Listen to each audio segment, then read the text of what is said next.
Welcome to our ribbon cutting ceremony. Most Honourable, welcome.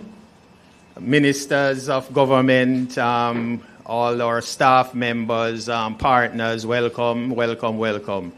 So without any further ado, we're going to just jump into the ceremony. I'm going to ask our chairman, Mr. Robert Levy, to bring some welcome and prayers. Thanks. And then right after, President Levy will come up. Thank you, Dave. Mr. Prime Minister, how good to have you here, sir. I know you were here a year ago when we looked at the bridge, and we're knowing that it's on its way. But good to have you back here. Very good. We also want our Minister of Agriculture, and I hope you see that chicken is very, very invested in Jamaica, Mr. Minister. The Honourable Darrell Vaz, where is... Oh, yes. Looking for some carpet. Some carpet.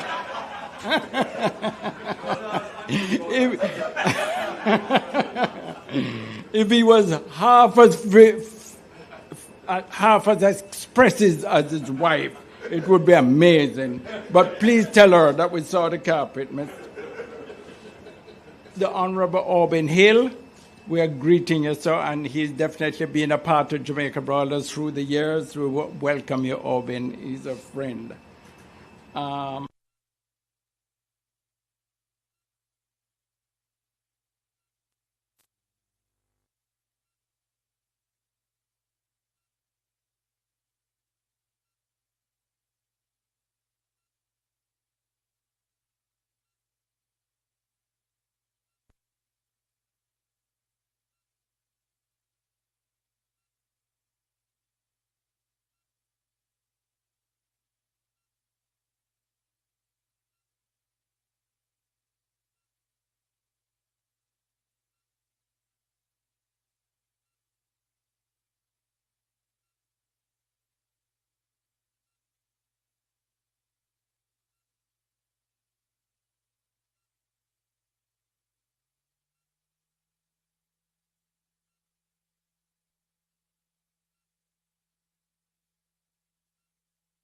Tremendous role in the development of all of our generating systems that are here. Oliver Simpson, Oliver, he provides all the gas for us, right? It's very expensive, but it's good. And then we have Philip Whittingham from JPS, right? And we're glad you're here, sir. And we know that we have some big negotiations to take place, right? Because you did supply us at one time, right? Right. So we look forward to the future, Philip. And we just really know that today is a very special day because it has been a long time since we've been planning this. And we just really want to ask the Lord to have his guidance and wisdom as we see this investment in the chicken industry go forward. And we want to thank everyone for coming for this occasion. Let's just bow our heads and ask the Lord to give us wisdom and guidance. Lord, we thank you because you have guided us on this investment. May it be a benefit to not only Jamaica Broilers, but it may be a benefit throughout the whole country as it adds to the whole processing and supplying of the poultry industry in Jamaica. We thank you for showing us your favor and that it's working and running and it will be a benefit for all of us. Thank you for this morning. I say that it may go well. In Jesus' precious name, amen.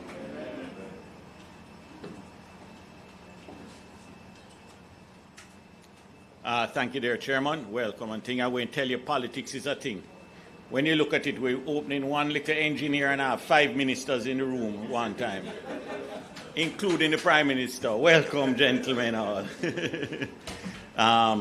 Just a brief note, we're at Denby this weekend, and for those who didn't make it, it was a fabulous event, and congrats to JS and the team there, and just a real good time.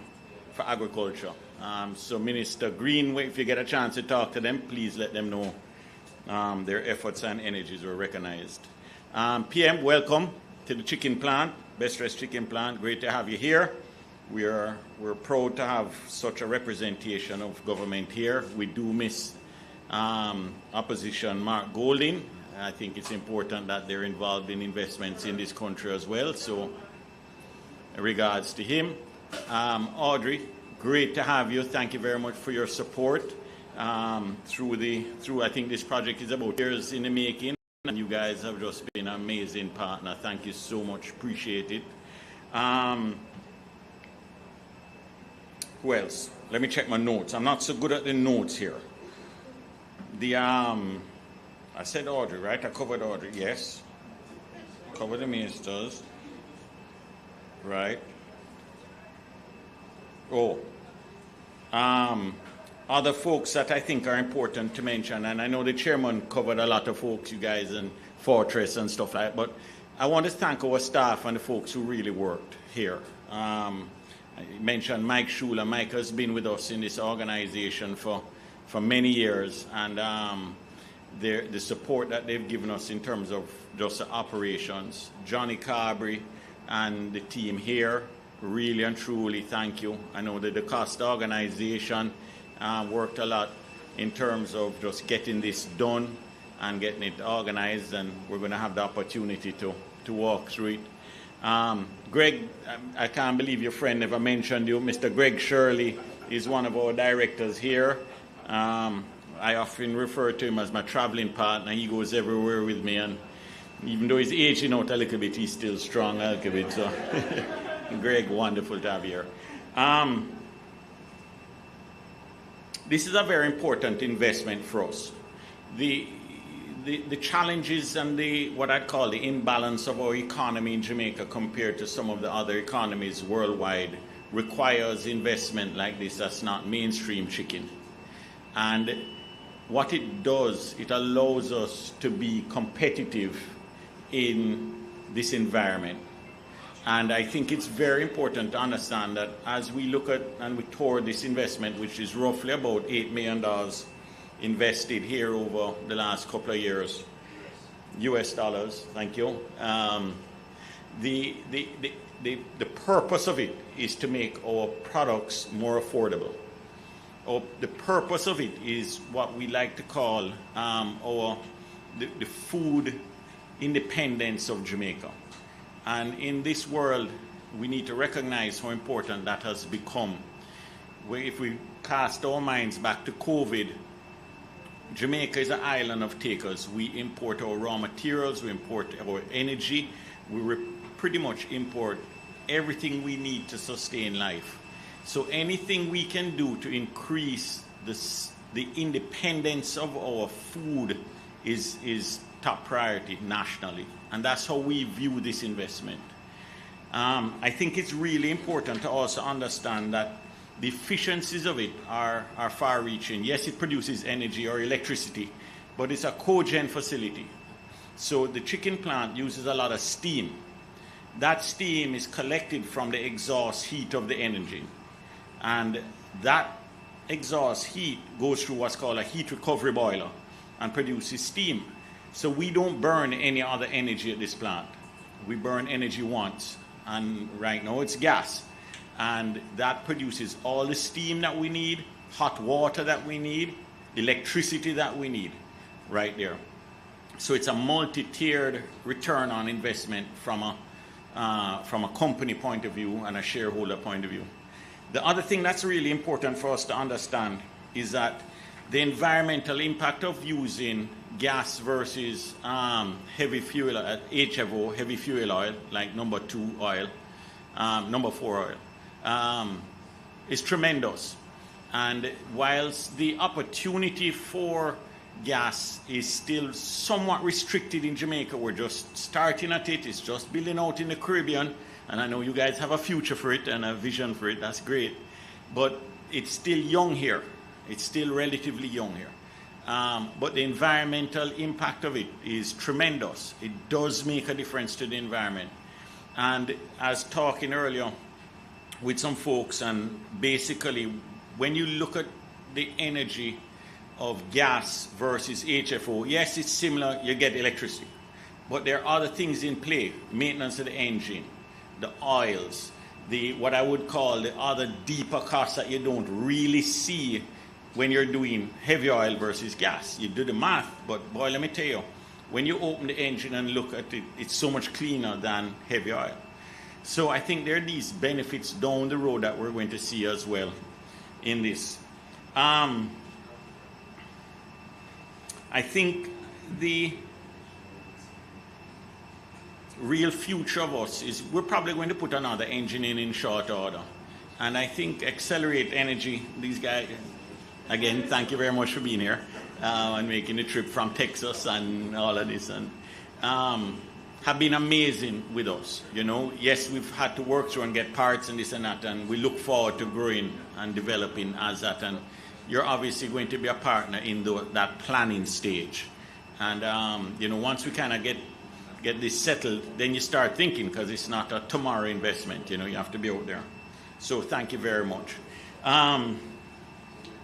Finally, I want to just say today's commissioning event is, yes, it's an engine and it's important, and the investment in Jamaica Broilers likes the PR of it and this and that and the other, but this does push the innovation of our operations considerably, and we need to know that as we move forward as an organization, it does kind of set the pace for Jamaica as well.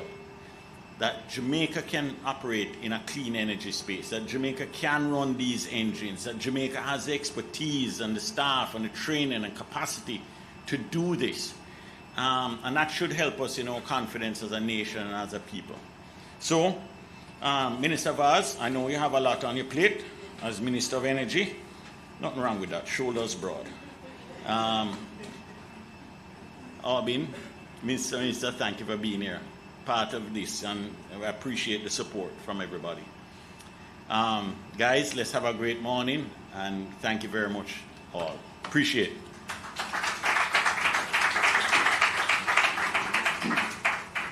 Thank you, President Levy. Well said, and just want to also put a plug in for resilience, right? That having our own power at the plant here is part of the hurricane resilience, right? When Jamaica's grid is down, the plant is running, and chicken is a staple on the Jamaican diet, and we want to make sure the best dressed chicken is always available.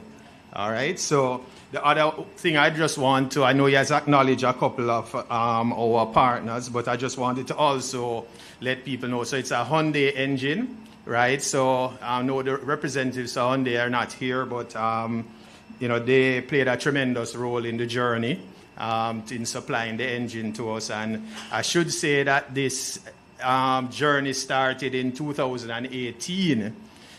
With the planning, and then COVID came and everything got parked. And subsequent to that, we brought the project back on stream because we were always off grid with our cogen, but to replace the older engines we had. And the project from we signed the dotted lines took us somewhere in the region of about 15 months a year or two for the engine to be ready to ship, and then about 3 months because of post-COVID, a lot of logistics issues. The engine took 3 months to get here, right? And then it took us nearly 8 months to 9 months to get it to this point today. So I really want to big up some of the other players, you know, Emmerich Solutions, SMA, all of these guys are the welders and putting the parts together for us. Mike, Mr. Levy spoke about Mike, and Mike is the one who brought Hyundai to us. So Mike, again, appreciate it. Excelerate, as Mr. Levy spoke of, as JPS, did help us through the period where we were back on the grid. But we do buy power from JPS everywhere else, right, at our other facilities. So we want to thank JPS as well. So that said, I just want to turn over to Audrey. You are up next to bat. So welcome. And you know, Scotia, as was said, is one of our key financing partners for this project. Thank you. Good morning.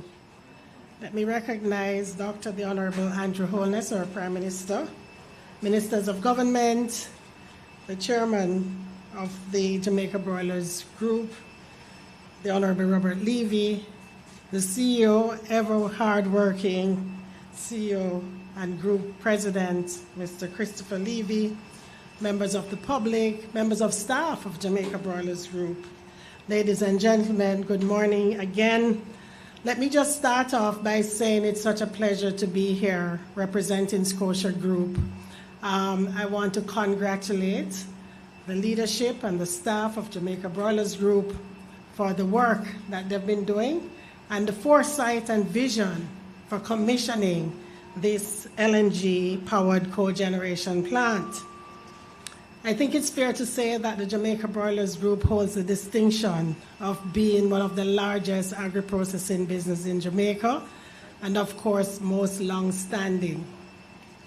And the group has played a pivotal role, as the CEO mentioned, in providing food security for our country and making sure that Jamaicans have access to high-quality protein at an affordable price. And that's not easy to achieve. Beyond this critical role of food security, I also want to congratulate the Jamaica Broilers Group for the community work and community development work that they've been doing, particularly with your training program of Subsistence for Success, with your local farmers, and of course, Chairman, as we mentioned, the work that you've been doing with Fun in the Sun, which is a calendar event for the communities. I also want to share the CEO's perspective that being in the agri-processing business requires resilience. It requires innovation, it requires strategic partnership, it requires adaptability to environmental conditions and to macroeconomic shifts and changes. And the Jamaica Broilers Group has always been on the forefront of modernizing farming practices. The company has implemented climate-smart agricultural practices to counter droughts, hurricanes, and shifting weather patterns due to climate change.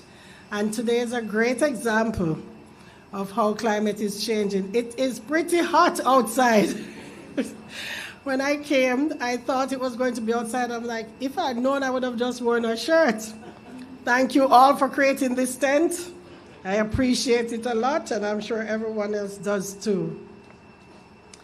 But Jamaica Broilers, we are pleased that you have been our long-standing key client. We continue to support you. We feel very honored to be able to support you with the resources that were needed to grow and excel and thrive in your business. And this plant is a representation of the partnership. This is an important move for you. It will help you to not only lower energy costs, as was mentioned by the CEO, but it will impact the operational efficiency of the plant, which is of paramount importance because the stability, and I think it was the MC who mentioned, when there are hurricanes or disruptions, the plant will run, business will go on, and that is critical. And it's critical as it feeds into the pricing as well. So with this new plant, the company will be using cleaner, more sustainable energy source, which offers a wide range of environmental, social, and economic benefits that makes it an important strategic choice. Clean energy drives innovation and modernization in manufacturing. It encourages the use of advanced technologies, and it creates a more resilient supply chain for end users. And that is essential for long-term growth. It is always good to see businesses strategically plan for investments. That is not only a business imperative, as the CEO said, it is a national imperative. When businesses grow and thrive, so does communities and so does the nation.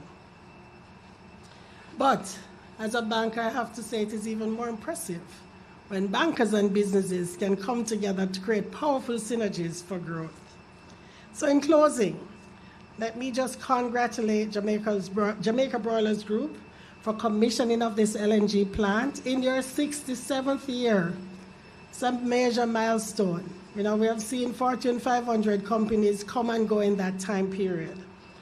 I want to congratulate you for your vision, for your insights and dedication to excellence, but more importantly, for your demonstration of confidence and faith in doing business in Jamaica.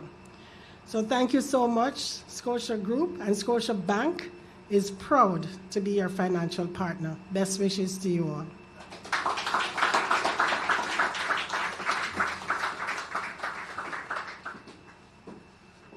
All right.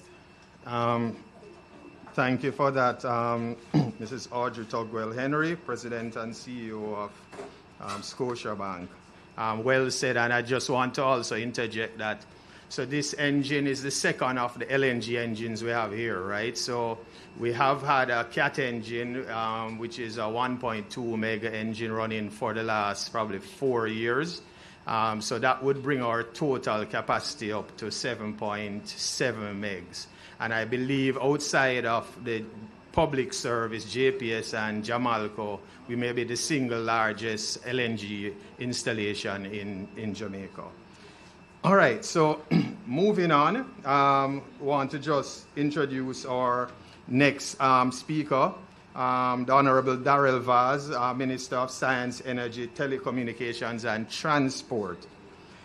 The new cogeneration plant directly supports Jamaica's national energy policy, from fuel diversification to energy efficiency, and would not be possible without an enabling policy and environment.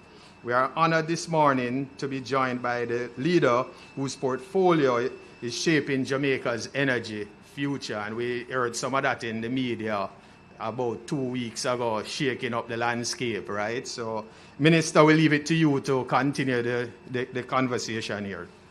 Welcome.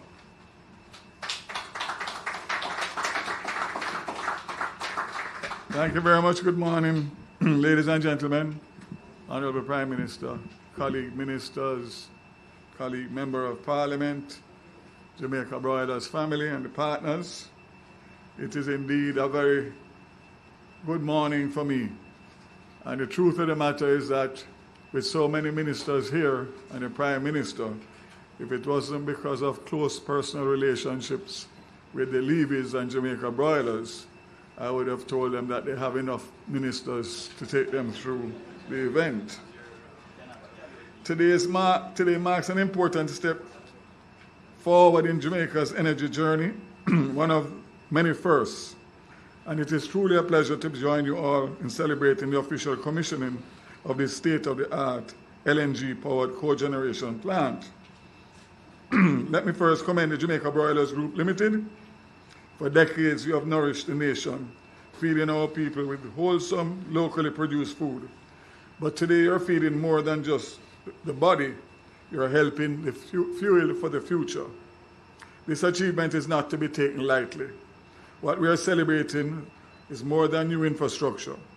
It is a bold statement of intent, a declaration that Jamaica is serious about building a cleaner, smarter, and more sustainable future. By investing in this cogeneration plant, powered by LNG, Jamaica Broilers is now optimizing, as Chris said, its operations, but contributing to the nation's broader energy goals, energy efficiency, fuel diversification, and environmental resilience. Colleagues, what we are witnessing today is innovation with impact. This plant will allow for more efficient use of fuel, producing both electricity and heat, an approach that brings tangible benefits. Fewer greenhouse gas emissions, improved operational reliability, and lower energy cost. But most importantly, it signals what is possible when industry leaders take proactive steps towards sustainability.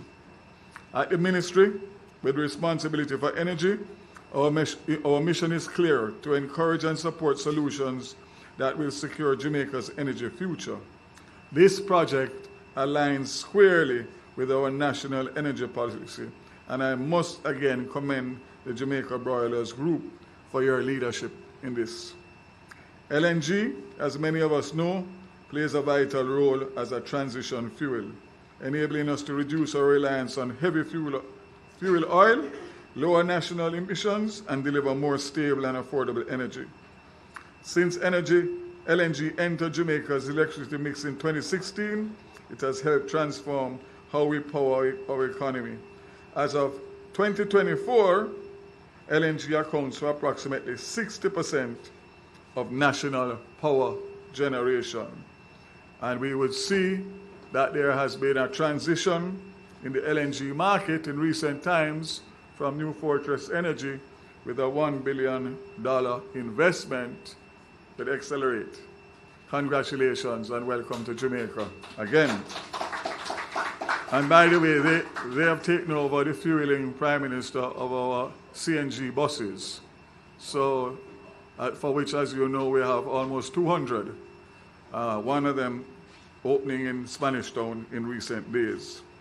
So last year, solar, wind, hydro, distributed generation contributed 10.5% to the electricity mix. And through our integrated resource plan, we are moving purposely and purposefully towards our target of 50% renewables by 2030. Nearly 100 megawatts of new renewable capacity has already been licensed for development this year, an encouraging sign of momentum. To support this transformation, we are modernizing our legislative and regulatory frameworks. The review of the Electricity Act 2015 is underway, aiming at creating a more flexible, resilient, and climate-ready power sector. We're also focusing on how energy is used through the National Electric Vehicle Policy, energy efficiency standards for public buildings, and broader efforts to educate and empower consumers. And we're already seeing the results. Between 2017 and 2023, Jamaica's energy intensity fell by 15%, a clear signal that our economy is becoming more efficient and less energy dependent. But we know we cannot do it alone, and therefore partners such as this are essential. I want to recognize Scotiabank for their critical role in financing this project. Your support is a strong vote of confidence in Jamaica's sustainable energy future and an important message to investors everywhere.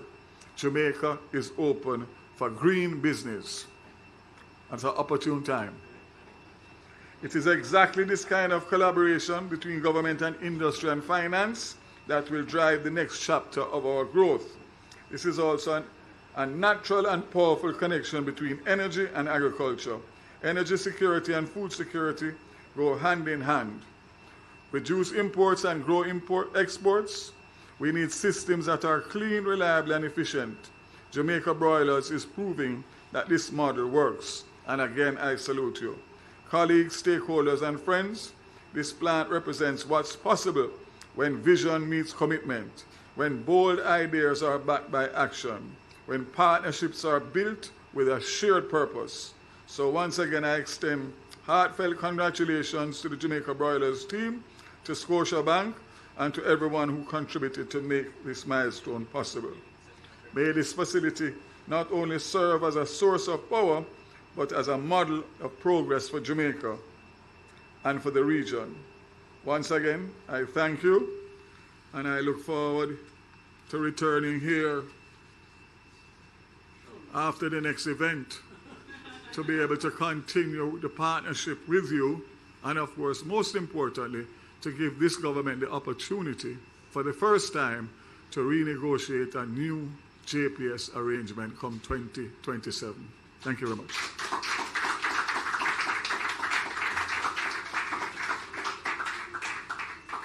Thank you, Minister Vaz. Well said. And, Jamaica Broilers, through Best Dressed Chicken here, we have each year we pump millions of dollars into capital expenditure. I'm talking US dollars, right? To just keep the innovation going, keep the expansion going. And over the last, I would say, 10 years, we have seen significant growth in the Jamaican market. The economy is doing much better than 15, 20 years ago when I would be in the business here. We'd sit in meetings at budget time and talk about flat growth every year. Remember those, Mr. Levy? right? So now we have gotten double-digit growth, high single digits. The economy in general is just much better, and we really appreciate that. And export is a big anchor for us now, and we have seen exports growing double digits over the years, and that is also propelling us into a new sphere. I just want to also mention JPS and Tanya, right? I know we talked about some of the credits before, but Tanya, we really appreciate the support you have given us. When we were down and back on the grid, Tanya would call us, or not Tanya, JPS would schedule outages, right? And we have to get on the phone and call Tanya and say, Tanya, we can't manage that, right? And let me tell you, Tanya pulled out all the stops. So Tanya, we really appreciate the work you have done for us, right? So a lot of those projects or fixes that they had planned, they kicked them down the road. And then when we got this engine running, we called Tanya and said, anytime you're ready, just pull your trigger. So thanks again, Tanya. So we're moving on to my minister, right? So yesterday I called the Minister Green. I said, Minister, I can't have you come here and not say a few words. Minister Green has been very supportive of the agriculture, but poultry in general. I know it's the second time around, Minister, but we really appreciate the role you play in just encouraging the industry. And I think the poultry industry has seen the most significant investments in agriculture in the last 2-3 years, Minister. And we continue to lead agro-processing in Jamaica and the wider Caribbean. Because of how important the industry takes the commitment to food security and national agriculture production in Jamaica. So, Minister, welcome you to say a few words.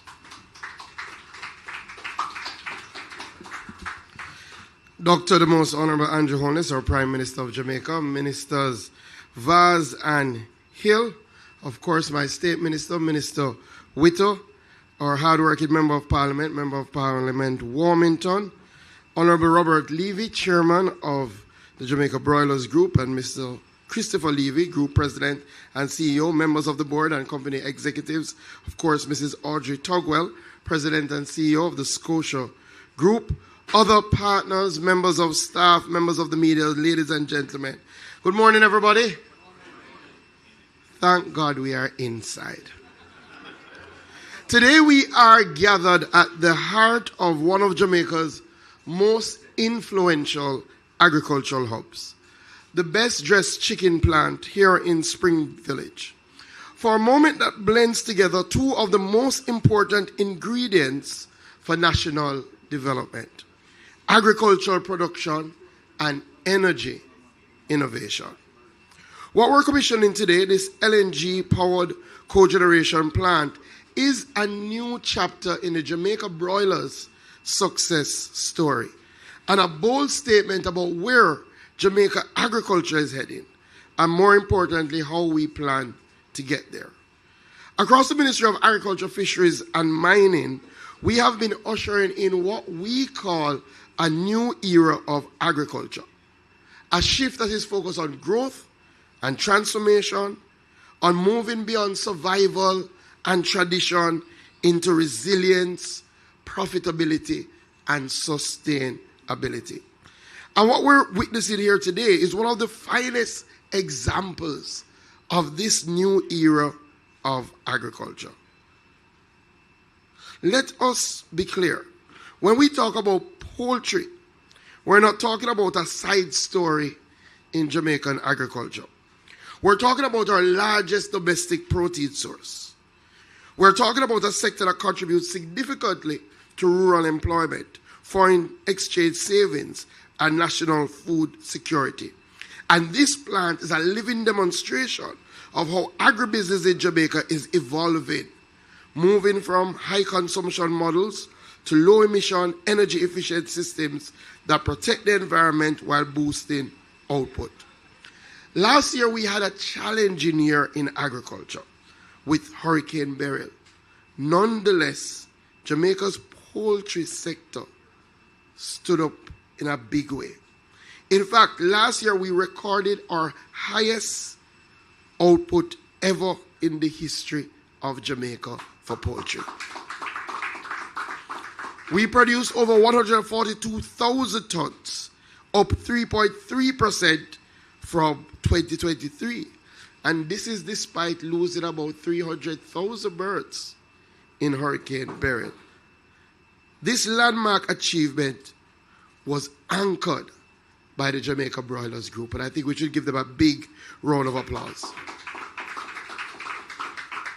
The reality is that while many countries have struggled post-COVID to treat with their food security and their food production and just to try and stabilize that food production, Jamaica's poultry industry, anchored by the best dressed chicken, has not only recovered but has surged.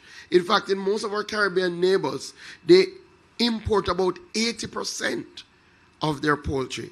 In Jamaica, we are fully self-sufficient in our poultry production. Across the Latin America and Caribbean, countries are trying to decarbonize their agri-processing sector. But to be honest, very few have been able to integrate clean energy directly into core production, especially in meat processing, which we all know is notoriously energy intensive. This is where Jamaica Broilers is setting the pace. This 6.5 megawatt plant powered by LNG is a Caribbean first in its scale and integration. To be honest, there are countries much wealthier than Jamaica who've been trying to get these things done, but Jamaica continues in agriculture to lead the way.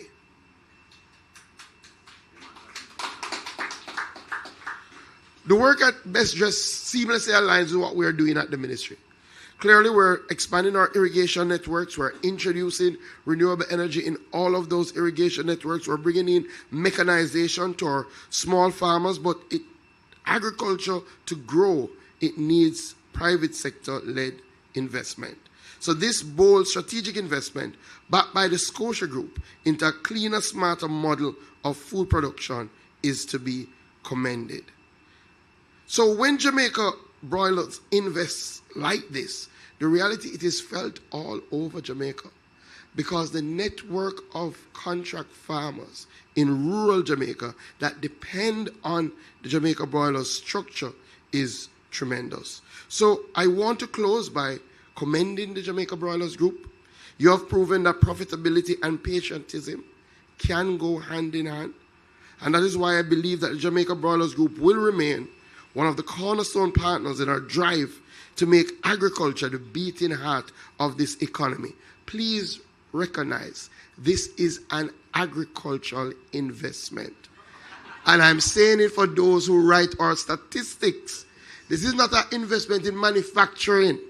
This is an investment in agriculture. And I can tell you, agriculture is leading the way, especially in local investment. And poultry has been leading that charge. So the movement towards, this is a part of the movement towards agriculture that is profitable, climate smart, inclusive, and proudly Jamaican.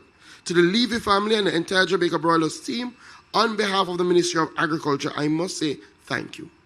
Thank you for your leadership. Thank you for your boldness. Thank you for your belief in agriculture and in this country. Let's keep building. Let's keep innovating. Let's keep powering the new era of agriculture. And may this green energy never run out.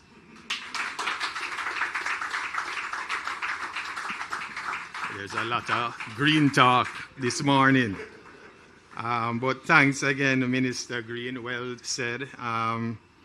And I want to share with you that the growth that the poultry sector has seen over the years is partially coming from just the improvements in the economy generally, right? When you look at the hotel sector, which is a growing segment in Jamaica's economy, those hotels, and we're talking mega investments now and mega hotels, in the last couple of years, we're not talking about 200 room and 300 room hotels. We're talking about 800, 900, over 1,000 rooms. And those are almost like a city unto themselves in terms of the number of people they employ and then subsequently the amount of food. And chicken is always a staple. And whilst we're talking about raw chicken, we are also in there with our value added, our burgers, our wings, breaded wings, whatever you name it, we are in it, franks, right? And all locally produced. We are the only Vienna sausage on the market, and I have to give myself some plug here, best dressed chicken, so give us some time. So we are the only Vienna on the market that's made from locally produced raw materials, right? We are the only, best dressed chicken is the only certified antibiotic-free company in the Caribbean, in Central America, and South America, right? And that's something that I think, again, we're not waiting on, we innovate ourselves, right? And so we are proud of that, and that has been a hallmark of how Best Dressed Chicken, Jamaica Broilers do business, right? So we want to just put that out there. All right, so we move on to PM. We are deeply honored here to have the PM with us today. His presence signals strong national support for energy innovation, industrial advancement, and private-public partnership. Ladies and gentlemen, let's welcome the Prime Minister, Dr. the Most Honourable Andrew Holness.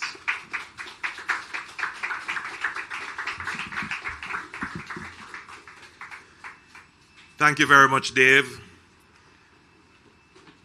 Cabinet is now convened.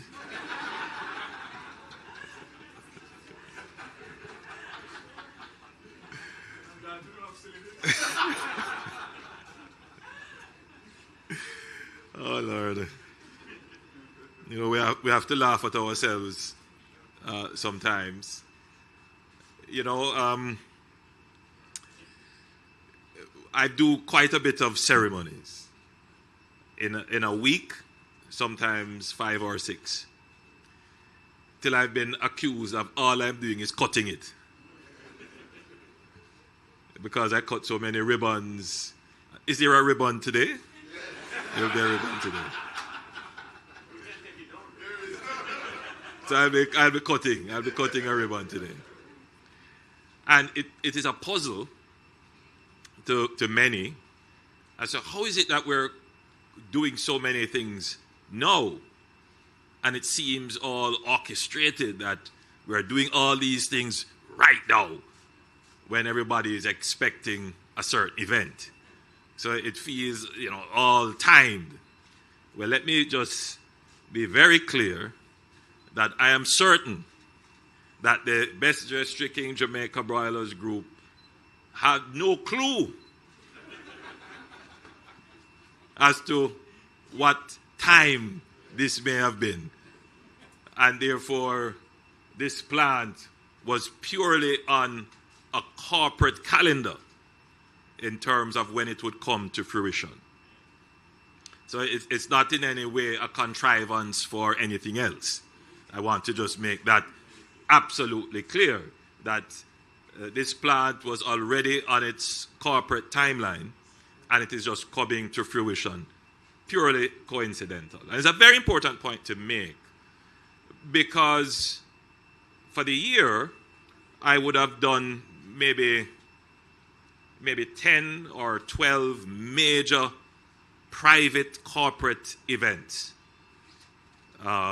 whether it is a groundbreaking, an opening, a handing over, for which I'm asked to attend, not just out of a courtesy, and I do appreciate the courtesy of being invited to open such a major investment, but as an important signal of the commitment of the company to investing in their home country.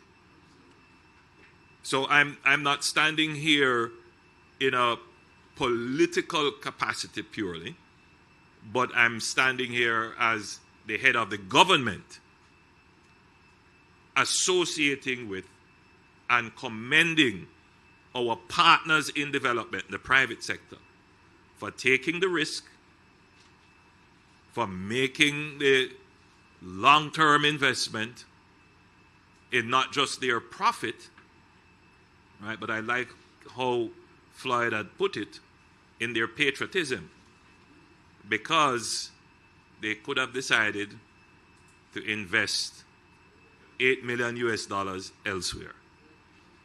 So I'm very proud as a Jamaican to know that we have these corporate entities that will take the risk and make the investment. So on behalf of the people of Jamaica and the government of Jamaica, I wish to commend the Jamaica Broilers Group on making the investment, and to say to the private sector, continue to invest.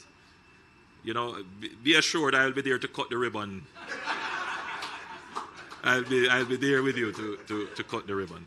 So that is a very important point to be made, right? So that, you know, we view ceremonies purely as ceremonial. It is something you do that may not have any material effect. But that is not the case. The ceremony is important, one, as a marker in time. You have to mark the occurrence, the materialization of the event. And we mark this today. It is an opportunity to explain what has happened here and the significance of it to the general public. And it is so important in a country where the overarching view could be a negative one, which is nothing is happening. And when you are in this mold for such a long time, your outlook can be, you know, negative, but unrealistically so, because you're not exposed to all the good things that are happening. And there are so many good things that are happening in our country, it's just not brought to the fore. And even when the good things are happening and they are brought to the fore, it's very difficult for the average person who, when they go to purchase a pound of chicken, they say, boy, this is so expensive. Why should we be celebrating this major investment of $8 million into the energy independence and security of Jamaica Broilers? Will it mean that the price of chicken meat will be less for me? That is always operating in the minds of the people. So while I'm celebrating and commending the Jamaica Broilers, I'm also very cognizant of the other public that I speak to, which are our consumers. You know, the minimum wage earners, the unemployed persons who chicken is their staple protein, and they want to get an understanding as to what this means. Well, you know, I am not here to tell you that the price of chicken meat overnight tomorrow is going to fall by 30 or 40%. That's not how it works. But what it means is that Jamaica Broilers has now secured for themselves greater energy efficiency. It means that they are far more insulated from the volatility of international shocks in the energy market, which would be chiefly responsible for any unpredictable rise in the price of chicken meat. And you would have seen that happen time and time again. Thankfully, our chicken producers, because they know the government is going to be at them as well, have absorbed and evened out much of the volatility that impacts their product in the price of energy.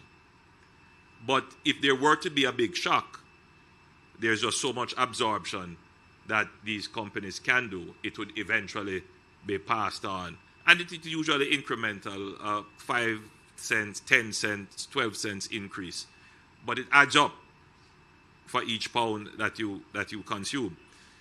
So what the company is doing is trying to insulate itself from the shocks of the global energy market, in particular in the kinds of fuel that is used. So transitioning to an LNG-based fuel does take them out of the volatility of other more volatile fossil-based fuels like the heavy fuel oils that you mentioned earlier. So it gives a kind of stability to their energy profile. The second thing it does, it's add greater efficiency to their production. The means of converting LNG into energy is far more efficient than the conversion of heavy fuel oils. And that was, Chris had explained that. So this is a far more efficient process of getting energy, which means that the company saves quite a bit if relative to what they would pay JPS or what their original costs would be using heavy fuel oils. It also gives them the opportunity to use the same energy to generate electricity and to generate steam. So now they are even doubly more efficient because they do use quite a bit of steam in their production process. All of that, therefore, means that the energy element in their overall cost profile is far more stable. And it would therefore mean that the price of chicken meat that they could offer you and the absorption of shocks is now greater. So what it means is not that the price is going to immediately fall, but it means that the price is likely to remain more stable for a longer period of time.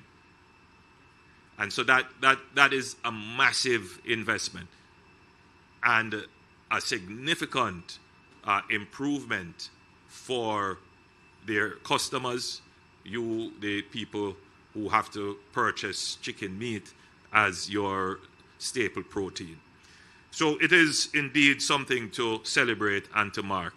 And let me say that the Jamaica Broilers is not the only company that is seeking to have energy security and energy independence. We are seeing that right across the manufacturing and agricultural sector. Most companies are seeking to either integrate some form of renewables in their operations or are building their own plants. All right? Simply as an attempt to reduce their costs, increase their resilience, and improve their efficiency. Now, for this to happen, it is not only a function of the corporate entity looking at its own cash flow and say, let me do this. Oftentimes, these companies are not able to do it wholly and solely out of their cash flow. They need significant credit, and therefore the banks and our financial system have to come on board. And therefore, I'm very happy to see that Scotia is a partner in all of this, and that is where we need our banks to be. For too long, we have developed an economy where banks only feel comfortable with lending for cars and these kinds of things. What we want to see happen is that our banks are taking more risks and supporting the productive sector of the economy.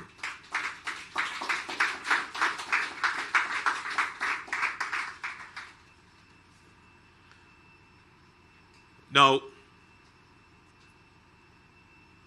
we have, as a government, taken on what was formerly considered some of Jamaica's most intractable problems. Problems that the generation that was born in the last 30 years, that is what they would have come to know Jamaica as. And we have decided as a government that we will take on these intractable problems. So the generation of, between 18 and 30, they understand Jamaica in a particular way. They can't compare Jamaica to anything else. They weren't born then. But the generation of, maybe 45 to 18, they would understand a little bit more about how Jamaica has transitioned. So if you were to say, how would you define Jamaica 15 years ago, 10 years ago? What would be the definition of Jamaica? If an international rating agency doing a profile of Jamaica to give to an international investor, what would that profile have? And the first thing on the top, they would say, is Jamaica a solvent country? Is it at risk of bankruptcy? So they would look at a metric called the debt to GDP. What you owe versus what you produce every year to pay down that debt. 10 years ago, 15 years ago, we were in that bracket of owing much more than we produce, as high as sometimes 150% more than what we produce. 10 years ago, we were somewhere in the region of about 129% more than what we produce. Today, our debt is at 68.7% and reducing. So when you compare, Jamaica 10 years ago to Jamaica now, totally different Jamaica. Persons who would have lived in that era of high debt would have never thought that the debt would fall below 100%, because that's what we have grown used to. And for many, it wasn't even a problem. But we have addressed that. And if you tag on all the other things around that metric, things like the dollar, the stability of the dollar, if you tag on the level of interest rates, if you, tagged on the need for more taxes in order to meet the fiscal requirements, this is a totally different Jamaica now than it was 10 years ago. Another major intractable problem was crime and violence. I believe we have tackled quite effectively the crime issue. If you think about it, our murder rate, which is a metric that measures the number of murders you have in a year per 100,000 of population. Sometimes we were as high as 50 per 100,000, which would have placed us at times within the top 5 most murderous countries in the region and certainly in the world. Today, if you annualize what our murder rate is, we are about between 20 and 25 per 100,000, meaning that we have slashed it in half.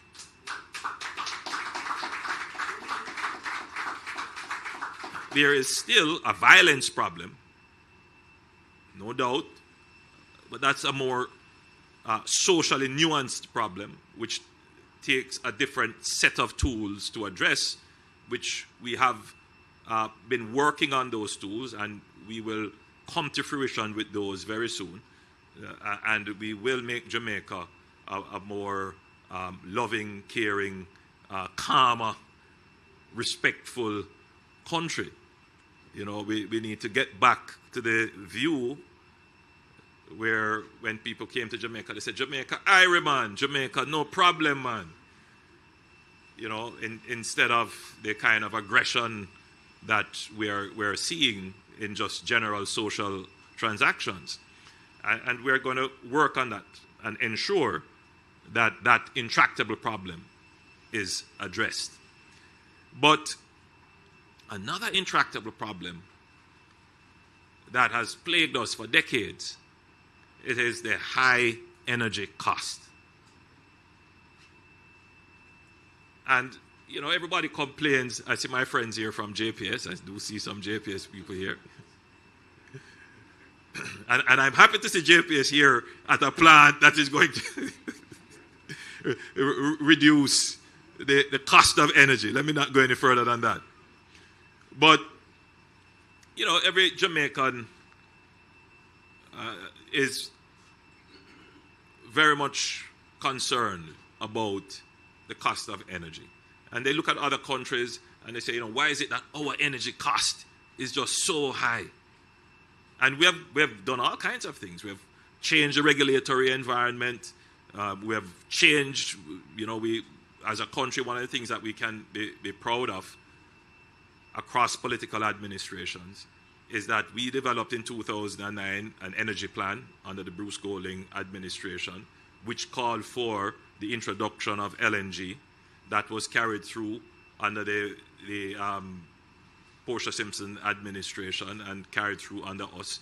So the energy transition is fairly stable in terms of politics. And we managed to have that transition, as Minister Vaz pointed out, 60% of our energy is now generated through LNG. So we have done some transformations in the energy space, but it has not resulted in a reduction and stabilization of energy costs. Energy costs continue to be far too high, not just for consumers, but also for businesses, which ultimately means higher cost, a higher cost of living for consumers. So the government has to take on this problem and bring the cost of energy down. It's a multifaceted approach to bring the cost of energy down. Minister Vaz told you of one of the important initiatives that we will undertake, which is to renegotiate the license. I don't want to go into it too much. We have good faith negotiations. So the truth is, however, that the structure of the license has to be renegotiated for greater efficiency, but also for greater accountability. So that is underway already, and the country can be assured that in the same way we have tackled the big problems, debt, fiscal management, crime, we're going to tackle and bring down the cost of energy to households and firms.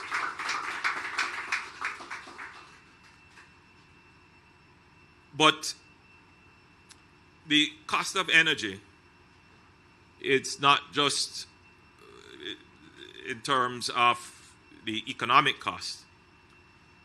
We are a government that is also very much concerned about the climate and the impact on the climate. Granted, what we contribute to global warming or any climate change impact is absolutely negligible. Absolutely negligible. But we still occupy a planet, and the space that we occupy is some of the most vulnerable areas in the world. As an island, low-lying, in a hurricane belt, we must be concerned. So if we're going to raise our voices globally about climate change, then we can't at the same time be irresponsible in how we conduct our own energy consumption. And so it's important for us to integrate within our energy provision and our energy mix more climate-friendly fuels. But there is also another kind of self-interested view as to why we need to have an energy transition in Jamaica. Now, our energy policy calls for a certain level of energy security, which really speaks to our ability to ensure that we have a consistent supply of energy and fuel coming into Jamaica. So we welcome Excelerate, who has taken over and doing a fairly good job. We hope that you will continue your expansion here. You have a regasification plant just offshore here, and you continue to expand your supply within the country, and we welcome that. That gives us the security because consider it this way. This plant can't work if the gas doesn't get here. We don't produce the gas here, but we have a certain level of security because the company that is our partner in this has put down the investments to ensure that we have significant storage capabilities and that there is a well-established fleet of ships that will take it here, and we have long-term contracts that will be contracts that will be fulfilled. So that's very important for our security. But that security will be enhanced when we also have a certain level of independence. And the only way to get independence in energy, we have not yet been blessed with the discovery of oil or any... You're testing out in the field here. You're working on it. Okay. All right. Well, we're not going to wait on that. We're not going to wait on any discovery of oil. Next term. Okay. All right. But we're not waiting on any discovery of oil, right? What God has given us every day in abundance is solar. And we have some of the highest level of irradiance in our solar, in our sunshine here, that if we were more motivated in taking advantage of it, we could increase the energy generation from solar. But there are other options too that we must explore in the energy mix, including hydro, pumped hydro storage, including, it's not, people don't readily grab onto this one, but nuclear, small modular nuclear.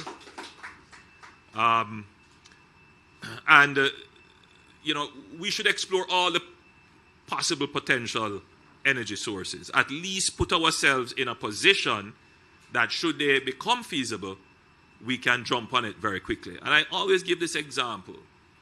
It took us almost 9 years to plan and transition from heavy fuel oils into having a secure supply chain of LNG. Small modular nuclear plants are now being considered by firms. I'm seeing Google and Microsoft and other companies seeking to invest in these things and building them out to supply their data processing needs. And they are using as much electricity as the entire country of Jamaica. So they have to find solutions that work for them. It would only mean that in the next decade or so, these technologies could fall within the range of manageability for Jamaica. But that would only happen not just by the technology maturing, but by Jamaica building out the human resources and legislative environment to be able to take advantage of that. So whilst we won't be able to develop the technology, we can certainly have the people there who would be able to manage the technology. And so we have to be thinking ahead. And so that's what we are trying to do, where we have signed MOUs with Canada, and we're looking at signing with other countries who have nuclear capabilities to help us to develop the manpower and the understanding of the science here, so that should that technology becomes something that we could use, we are in a position to use it. But we want to be energy independent as a small island. So we must develop our solar capabilities, we must develop our hydro, and we should also not give up on wind.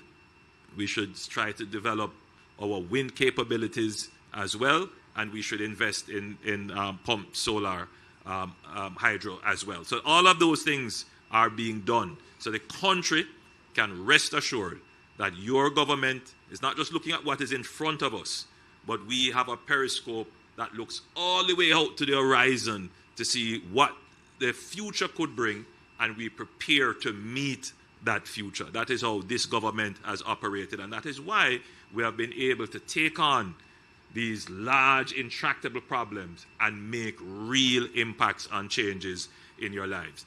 So with those few comments, and I'm very grateful that you have been such a wonderful audience to listen to my lecture. I thank you. And again, congratulations and commendations to Jamaica Broilers.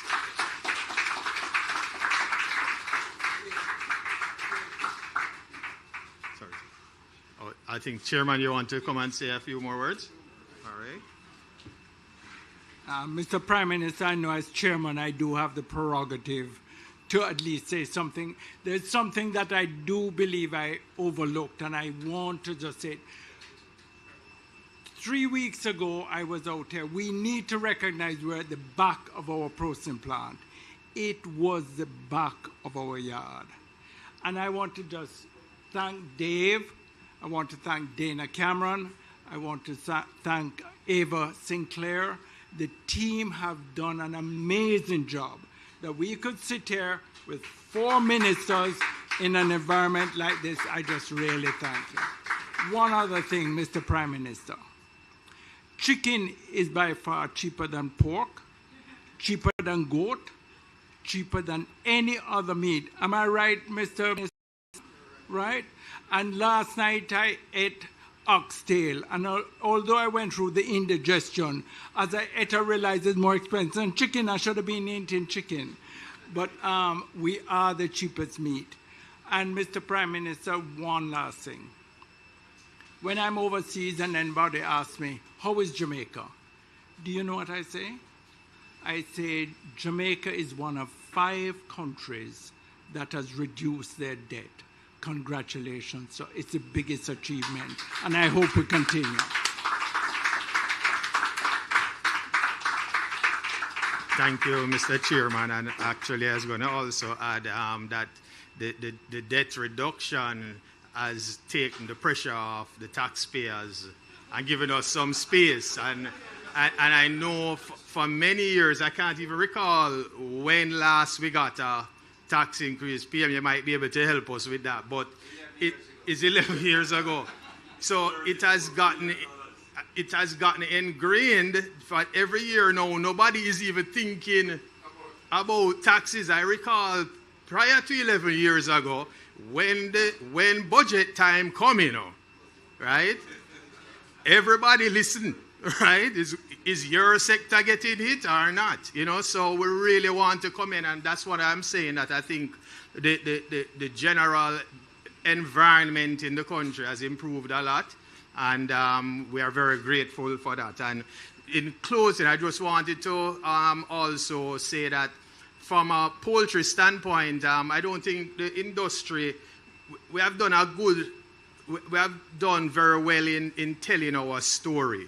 We live it, we breathe it every day, and we think everybody out there understands all the mechanics that goes into getting that chicken on the table. And I will say that, we are trying through the Caribbean Poultry Association to more channel, get out there what the impact of the industry has been to the Jamaican economy in particular here. And, every year when we talk about what Jamaica Broilers does in terms of investments each year, but every year as our production increases, we require more housing capacity and that's farmers. That's nothing to do with Jamaica Broilers, right? And we're talking about millions of US dollars again every year. That is just being pumped into investments in housing capacity, right? Every year we probably add 10 to 15 houses in our fleet just to keep abreast with the growth that is going on, right? So that adds on to the nearly 100,000 small farmers that are out there. And that's just poultry direct impact. When we talk about the pork, the cattle, all of those other sectors, the feed, base for poultry, base loads, those sectors, right? Horse racing, right? None of those sectors would exist without the industry. And I think we as an industry, we're trying to put it out there more for people to have a better appreciation for what the sector does. So thanks, Prime Minister, for sharing with us this morning. And we now invite all of us, everybody to just join outside for the ribbon cutting and the official commissioning of our LNG-powered cogen plant. At this time, I'm going to ask the chairman and the president to escort the Prime Minister, Minister Floyd, Minister Vaz, and Senator Hill, and Mrs. Audrey Tugwell Henry to the designated